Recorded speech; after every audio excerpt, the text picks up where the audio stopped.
How does it feel to reef under sail outside the Golden Gate Bridge in choppy sea condition when max ebb current clashes with Pacific Ocean swell? Well, I know it now because we just did it today for practice. One thing I can tell you for sure is that it's pretty labor intensive. Whenever sailing in the short distance between Golden Gate and Point Bonita, I have all my senses on high alert. Wind strength, direction, tidal current, ocean swell, other boats, lee shores, and cargo ships. That's not an easy place to sail, but also very satisfying after a long day.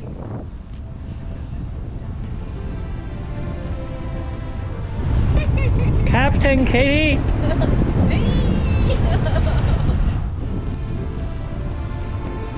So exciting. How did you feel, Katie? Feel great. Awesome. Awesome! Indeed, awesome it is. The moment of coming home from a long day of active sailing is always one of the most satisfying experiences. The word awesome is exactly what we felt.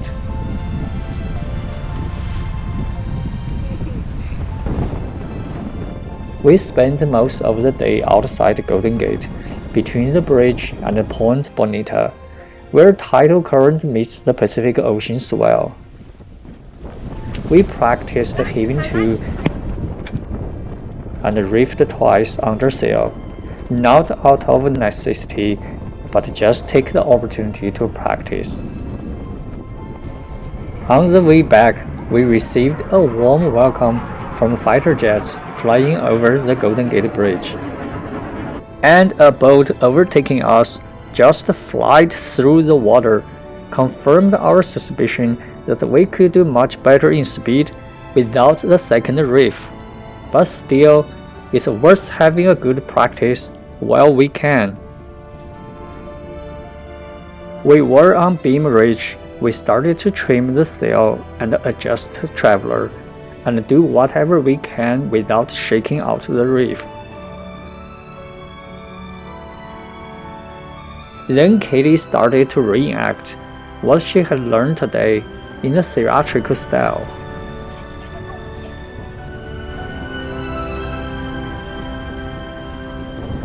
For those of you who are new to our channel, I'm Nathan, and this is my wife Katie. We just started sailing and fulfilled our dream of sailing underneath the Golden Gate Bridge. We are new and love every minute of it. This channel will document our sailing in the bay by featuring different destinations. So, let's roll!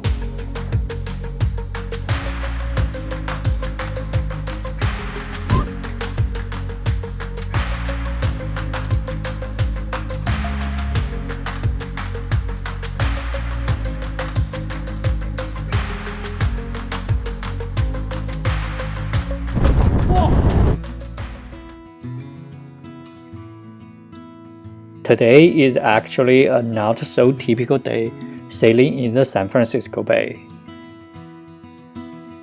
The wind is very light, about 5 knots. Southeasterly wind in the morning. We have to motor sail. Look how calm the water is, not very characteristic. It's more like a Golden Gate Lake. But we love this serenity. It shows you a different side of sailing, not all wind and healing. We have everything for ourselves, great weather, Golden Gate, and we are the only boat around. It's so rare, and for sure it warranted a silly dance.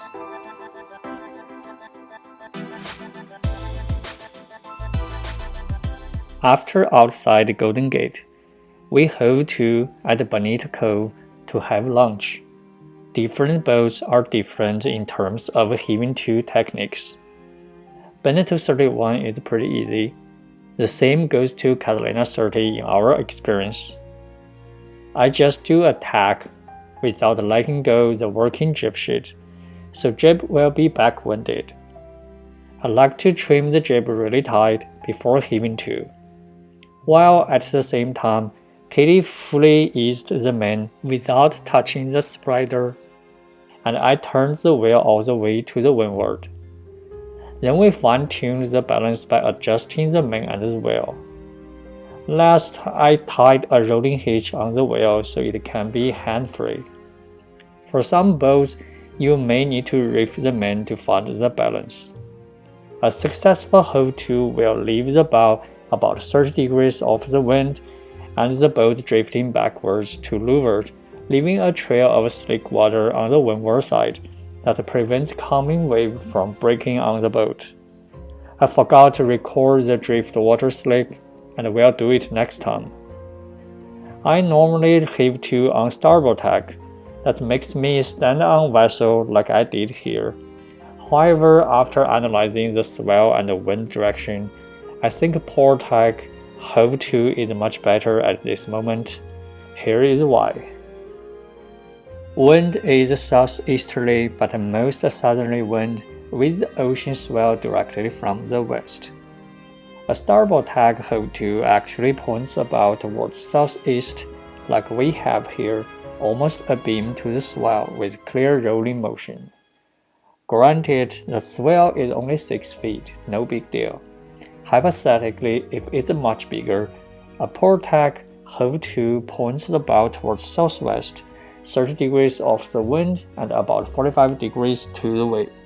That's much safer and comfortable in my opinion. We started to notice rolling motion up and down with the swell in the middle of launch, and decided to change to port tack Heaving-to, and then continue to enjoy our lunch with this priceless view. After lunch, wind started to pick up. We sailed back and forth between Golden Gate and Point Bonita. With strong ebb current clashed with ocean swell, the water became more and more choppy.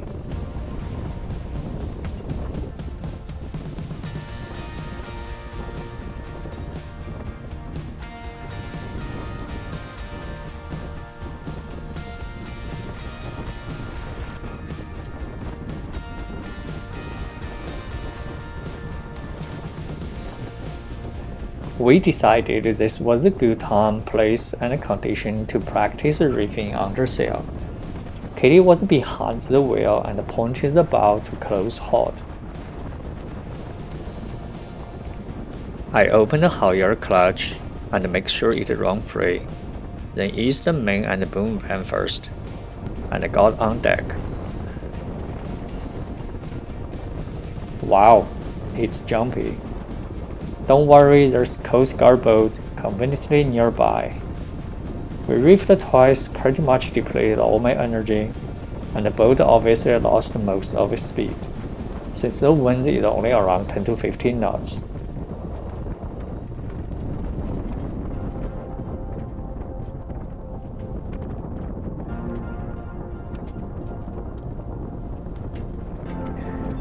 After bringing down the main, I tightened the reef line from crew and retensioned the halyard.